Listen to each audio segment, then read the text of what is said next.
Brian, can I see that paper for a sec? Huh. That's odd. I thought that would be big news. You thought what would be big news? Well, when you say Harry, I go.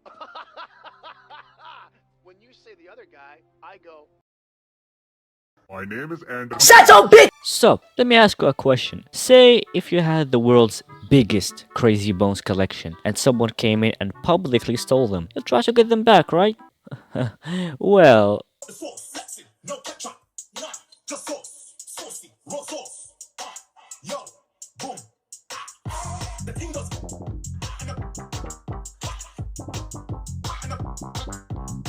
unless you have been living under a spherically shaped rock, then you might have heard about the current ongoing legal war between a man and his family, accompanied by an average YouTuber, against multi-million-dollar Lego company battling over the world's biggest Star Wars Lego collection. Yeah, it's that crazy. So it all started with this guy, Brian Mansell, wanting to sell his father's Star Wars Lego collection that's not only worth $200,000, but also the world's biggest Star Wars Lego collection. So he goes to this company called Bricks and Minifigs, which is a well-known Lego reseller that buys, sells, and trades Lego. And he made a deal with them that states, you can totally sell my Lego and gain revenue, but I get the bigger part of the money. Basically saying, I'm getting the lion's share in the money, but you still get paid from my own generosity, which is, by the way, totally reasonable, because he could have just took his 200k and left while they only get Lego, which is by itself also very reasonable and fair, but he still chose them to get some revenue. But to everyone's surprise, instead of taking the Lego collection and taking on the deal, they instead pulled a trump with the Epstein files and decided to play blind, mute, and deaf by claiming that the Lego is theirs and that Brian didn't give him shit.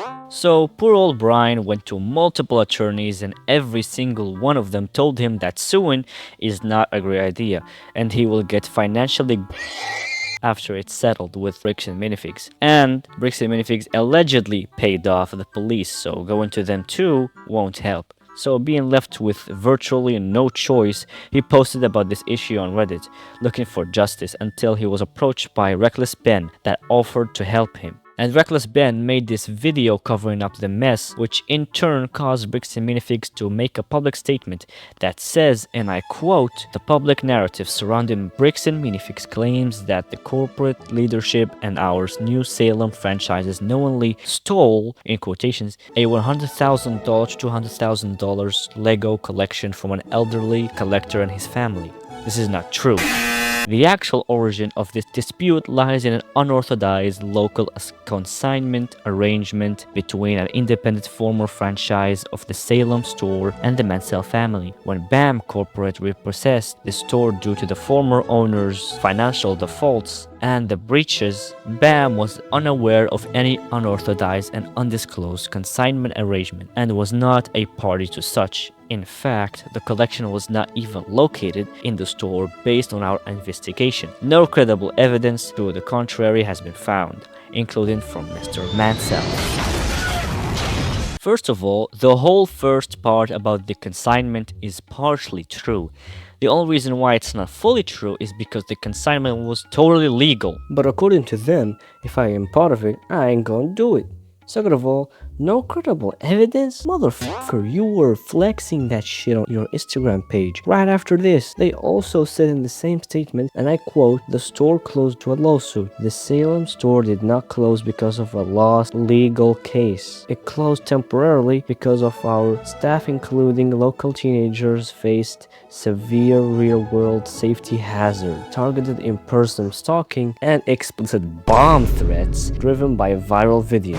Okay, so not only is this shit not true at all, but they also legally forced Reckless Ben to not talk about it and even name their company. And it doesn't even end there. They not only sued him, but now they also got a hold of the GoFundMe that Ben opened up for Brian, and they can take the money now after all this. Like, dog, how evil and greedy can a company be? Well, 4 days ago, as of recording this video, CoffeeZilla made a video about the matter, and he found some interesting things out. Firstly, it turns out that the previously thought to be price of the Lego collection isn't actually 200k, and it's more close to 107k, which means it was bloated from the actual cost. Second, after Brian handed over the Lego collection, they started to sell from it, which is normal, but because they were so ass at keeping track of their inventory and what they sold and what they hasn't, they basically couldn't prove when Brian wanted money what has been sold or not. All because the owner, Crystal's dumbass, didn't know how basic business works, and she had a spreadsheet that had specifically Brian's Lego. When an item is sold, the workers had to manually tick off the sold items on the spreadsheet to prove that they were sold, but ended up not doing that and fucking everything up. So when time came for him to take his money, instead of paying him his deserved amount of money, they just paid him half of that due to their systems indicating that the money he got is what